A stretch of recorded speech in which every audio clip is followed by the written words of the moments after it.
누가복음 2장 8절부터 14절 말씀, 성탄절 말씀, 제목은 크고 항상 깊은 소식입니다. 누가복음 2장 8절부터 14절 말씀, 제목은 크고 항상 깊은 소식.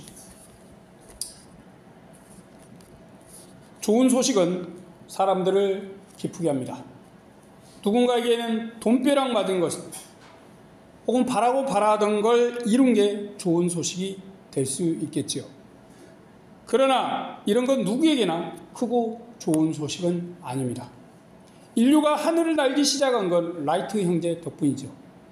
그들이 하늘을 난 날은 1903년 12월 17일입니다. 12월 17일 이후 무수한 이들이 비행기가 하늘을 난 소식을, 예수님의 오심을 기억하는 성탄절보다 기뻐했습니다. 그들에게 이것은 매우 크고 깊은 소식이었습니다. 그해 12월 25일은 성탄절이 아니라 라이트 형제의 날이 되어버렸지요. 그렇지만 인간이 하늘을 난 이 소식은 누구에게나 항상 크고 깊은 소식은 아닙니다. 비행기를 모르는 사람들과 비행기로 인해서 사랑하는 이들을 잃은 이들에겐 관심이 없거나 고통스러운 소식이죠.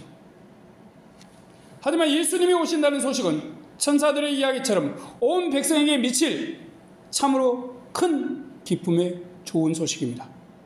그런데다가 이 소식은 너무나 크고 항상 깊은 소식이죠. 이 시간 크고 항상 깊은 소식이라는 제목으로 성탄절 말씀을 생각해 보겠습니다.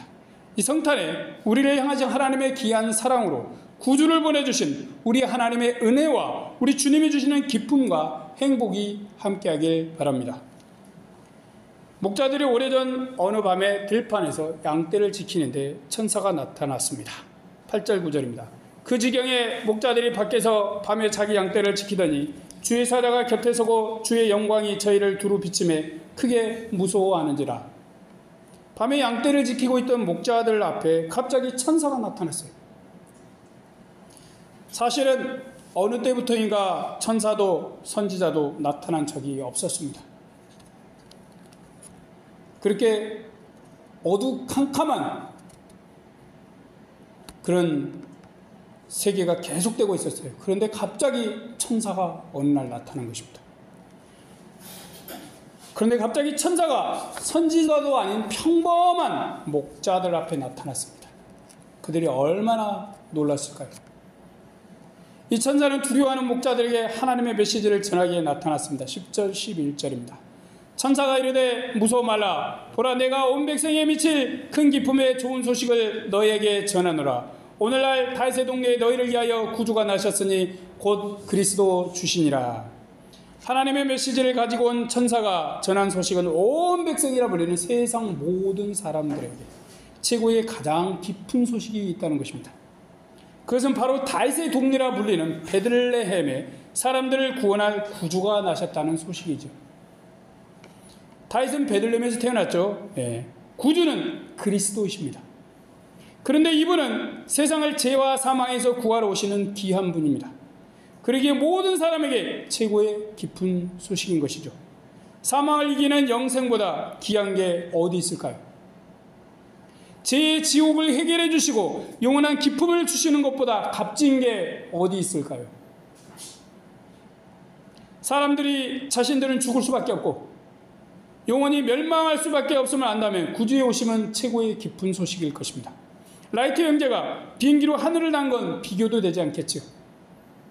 그들은 사람들의 죽음을 해결하지 못합니다. 그러기에 영원히 망할 운명인 인간의 비참함, 죄와 사망을 해결하려고 오신 구주의 소식은 참으로 깊은 소식이 아닐 수 없습니다. 그것도 영원한 사망에서 영원한 영생으로 옮겨주시는 분이시니 한없이 깊은 분이죠. 그럼 구주가 오셨다는 증거가 있어야겠죠. 그래야 인간은 그 사실을 믿기 때문입니다. 증거가 없으면 안 믿어요. 하나님은 사람의 이러한 특성을 잘 아시기에 천사를 통해서 구주가 나신 증거를 보여주셨습니다.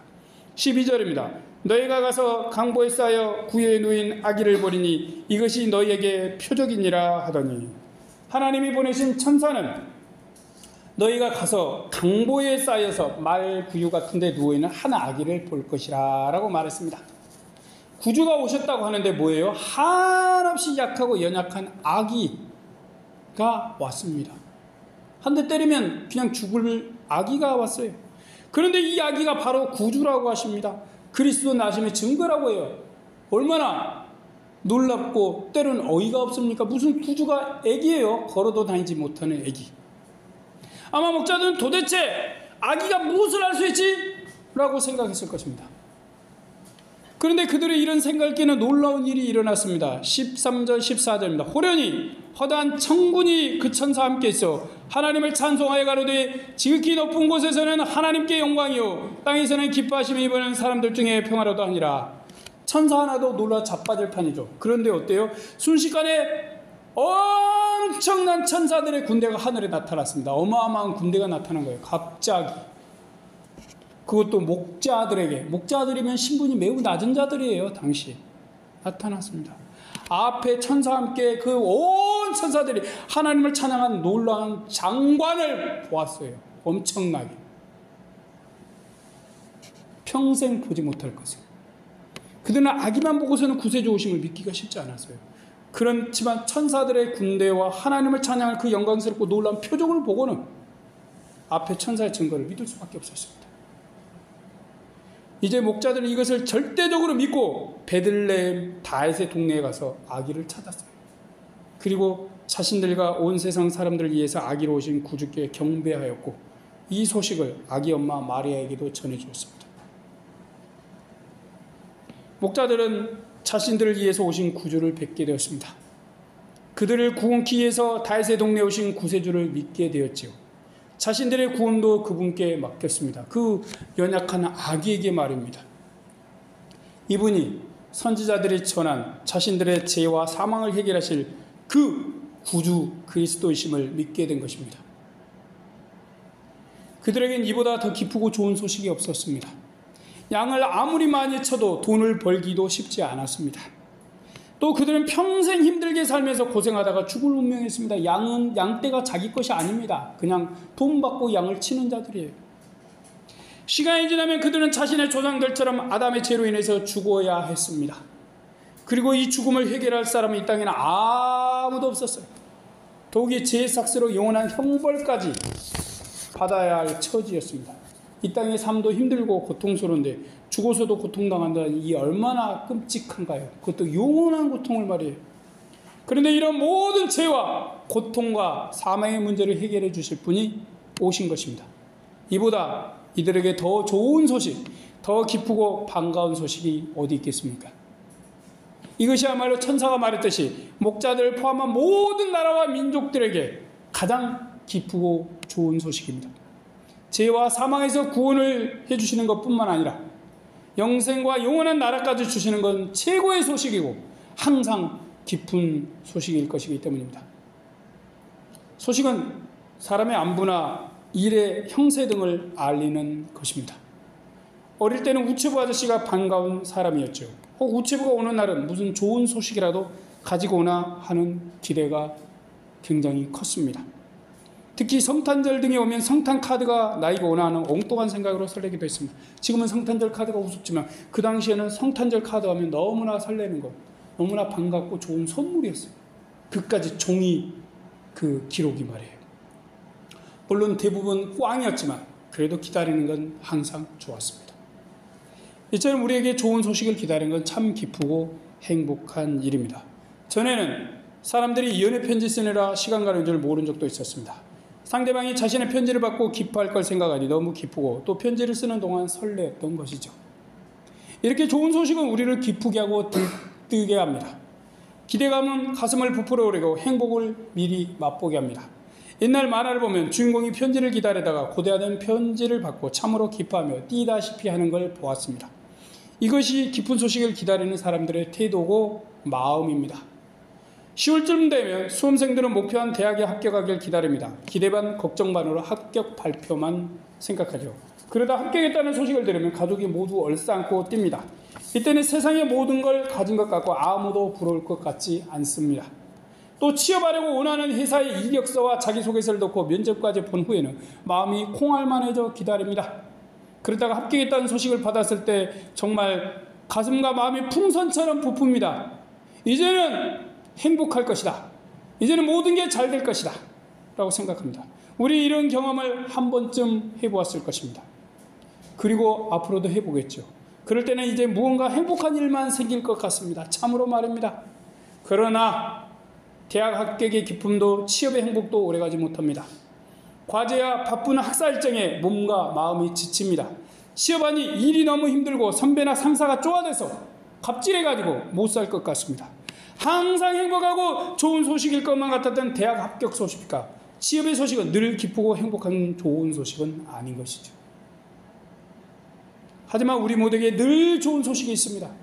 그것은 바로 지금보다 우리가 영원히 행복하게 살 수 있는 세계가 우리를 기다린다는 소식입니다.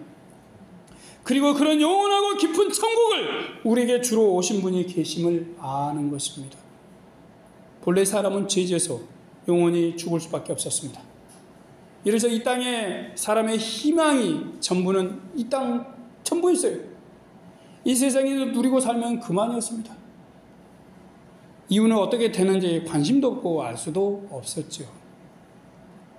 그런데 천사가 사람들에게 전한 이 소식은 이 세상이 전부고 다른 희망은 없다라고 믿은 사람들에게 새로운 소망을 주었습니다.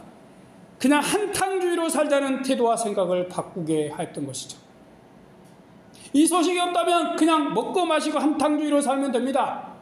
그냥 흥청망청 살고 안 걸리면 마약도 먹고 즐거움과 뽕맞듯이 환상의 세계에 들어가서 살면 돼요. 그게 천국이에요. 하지만 그렇지 않죠. 그저 남의 양이나 치면서 겨우 먹고 살 수밖에 없는 불쌍한 삶을 살던 목자들도 그렇지만 희망이 생겼습니다. 자, 이렇게 희망 없고 소망 없이 그냥 되는 대로 먹고 즐기고 살다가 죽자는 생각을 하는 이들에게 커다란 소망이 생겨난 것입니다. 이 힘들고 고통스러운 세상이 다가 아니다는 것이죠. 앞으로 영생하며 영원히 행복하게 살 수 있는 희망의 세계, 꿈의 나라가 있다는 것입니다. 그 영원한 천국, 희망의 나라를 주러 아기 구주가 오셨다는 것이죠. 이것이야말로 가장 크고 놀랍고 항상 기쁜 소식이 아닙니까? 이것은 세상에서 너무 평범한 목자들에게 전해진 가장 기쁘고 놀라운 소식이었습니다. 그들은 세상에서는 인정도 받지 못하는 별 볼 일 없는 존재들이었어요. 잘 먹고 잘 사는 것도 아닙니다. 이들이 이 땅에서도 여름에는 더위로 고통당하고 겨울에는 추위로 괴로움을 당하면서 살았습니다. 그런데 그러다 죽어버린다면, 그리고 죽어서도 고통당한다면 더없이 비참하죠. 얼마나 비참합니까? 이들과 달리 어떤 악인들이 세상에서 범죄하면서도 자신들의 누릴 걸 다 누리고 살다가 갑니다. 그런데 악하게 살지 않으면서도 힘들게 살다가 삶이 끝나고 더는 희망이 없다면 얼마나 억울하겠습니까? 얼마나 불공평합니까? 그렇지만 이런 이들에게 다행이고 감사한 일이 있습니다. 아기로 오신 구조가 이 땅에서 고통하는 모든 이들의 죄와 사망의 문제를 해결해 주신 것입니다. 그래서 그들은 이 땅의 삶으로 끝나지 않습니다. 또 영원한 지옥의 고통을 당하지 않아도 됩니다. 더욱이 그분이 주시는 놀라운 세계에 더할 나위 없이 행복한 천국이 기다리고 있습니다. 이것이야말로 가장 기쁜 소식이 아닙니까? 사람은 좀 아프다가 치료되어도 행복해집니다. 죽을 병에서 치료되면 참 감사하고 행복하죠. 그런데 죽음의 문제가 영원히 해결되어 영원한 기쁨 속에서 살 수 있다면 얼마나 좋고도 행복하겠습니까? 세상의 힘듦도 괴로움도 이 기쁜 소식 때문에 잊을 수 있을 것입니다. 이렇게 우리의 죄와 사망을 해결하시고 우리에게 영생과 영원한 기쁨을 주시기 위해서 주님이 인간으로 오셨습니다. 구주께서 사람 아기로 오심이 모든 백성과 사람에게 가장 기쁘고 좋은 소식이라 천사가 말했습니다. 주님의 오심은 우리와 세상 모든 사람이 영원토록 기뻐할 소식입니다. 영원토록 기뻐할 소식입니다. 주 예수 그리스도로 인해서 우리는 죄와 사망에서 놓여 생명을 얻고 영생과 영원한 기쁨도 얻기 때문입니다. 이분이 오셨기에 우리 평범한 이들이 평범하지 않은 꿈을 꿀 수 있게 되었습니다. 우리가 하나님의 자녀가 되고 천국 백성이 되었습니다. 이래서 우리는 새하늘과 새 땅에서 하나님과 함께 사는 거대하고 온대한 꿈을 꿉니다. 우리 눈에 보이지 않아서 아주 작은 것 같지만 실제는 이 거대한 소망은 오래전에 아기이신 분이 오심으로 시작되었습니다. 참으로 감사한 일이죠. 우리에게 아기로 오신 분, 그러나 우리의 창조주시고 구속 주신 우리 주님께 감사와 영광을 돌리는 시간이 되길 바랍니다. 우리의 구세주가 아기로 오신 게 우리에게 항상 크고 깊은 소식입니다. 이 깊은 소식을 영원히 우리에게 주신 하나님과 직접 이 소식에 대셔서 우리를 기쁘게 해주신 우리 주 예수님께 감사와 영광을 돌리는 성탄절이 되길 바랍니다. 아멘. 기도하겠습니다. 하나님, 천사가 전한 소식은 온 백성에 미칠 크고 놀라운 깊은 소식이라고 했습니다. 그런데 들어보니 아기가 났다라고 하네요. 자신들의 조상 위대한 왕 다윗이 살던 베들레헴의 이새의 동네에 말입니다. 그까짓 아기 무슨 구주라고 생각하겠습니까? 아기가 무엇을 하겠습니까? 걸어도 다니지도 못하고 말도 못하는데 말입니다. 이것이 우리 사람의 의심이고 믿을 수 없는 이성입니다. 하지만 우리는 천사가 보여준 또 다른 증거를, 아니 하나님께서 보여준 표적을 말씀을 통해서 봅니다. 호련히 갑자기 이 천사와 함께 거대한 천군들이 모여서 하나님을 찬양하는 놀라운 장면이 하늘에 엄청나게 가득 찬 것을 보았을 때 얼마나 경이롭고 놀라고 믿음이 확신이 들었었겠습니까? 그럼 이제 그들은 맞아, 진짜로 우리를 구할 구주가 오셨구나, 그것도 연약한 아기로 우리의 그 구주께 경배하고 하나님을 찬양하자라고 하면서 목자들은 양을 빨리 데려다 놓고 이 베들레헴 구유를 향해 다름질을 쳤을 것입니다. 얼마나 기쁘고 놀라운 소식이며 감사한 소식인데요. 우리에게 이 소식은 어떤 소식으로 다가옵니까? 에이, 목자들은 그렇고 우리는 몰라, 우리는 본 적도 없고 들은 적도 없고 말씀뿐이야 라고 한다면 역시 우리는 그냥 아기 하나 낳았구나 라고 끝나버릴 것입니다. 하지만 천사가 전한 소식을 기록된 말씀으로 남기신 하나님의 말씀으로 믿는다면 우리에게도 목자 같은 놀라운 기쁨과 영광과 은혜와 행복과 축복이 있을 것이며 그것이 얼마나 우리에게 놀랍고 기쁜 소식인지 다시 한번 생각할 것입니다. 전능하신 하나님, 그리고 우리를 구하기 위해서 2000여 년 전에, 훨씬 2000여 년 전에 오신 우리 주님, 아기로 오신 예수님, 하나님이신 분이 인간 아기로 연약한 분으로 오셨습니다. 이 얼마나 놀라운 일인지요. 참으로 감사합니다. 그 아기 속에 하나님이 계셨고 그 아기가 곧 하나님이셨다는 사실. 아버지와 하나님, 우리 주 예수 그리스도시여, 우리에게 그 크신 은혜를 주심을 감사하며 우리가 영원토록 이 땅을 떠나는 날까지 잊지 않게 하십시오. 천국에 가서 우리 하나님을 찬양하며 새하늘에 가서 땅에서 우리 하나님을 찬양하며 기쁘고 영원토록 살 수 있게 도와주시옵소서. 예수님의 이름으로 기도드립니다. 아멘.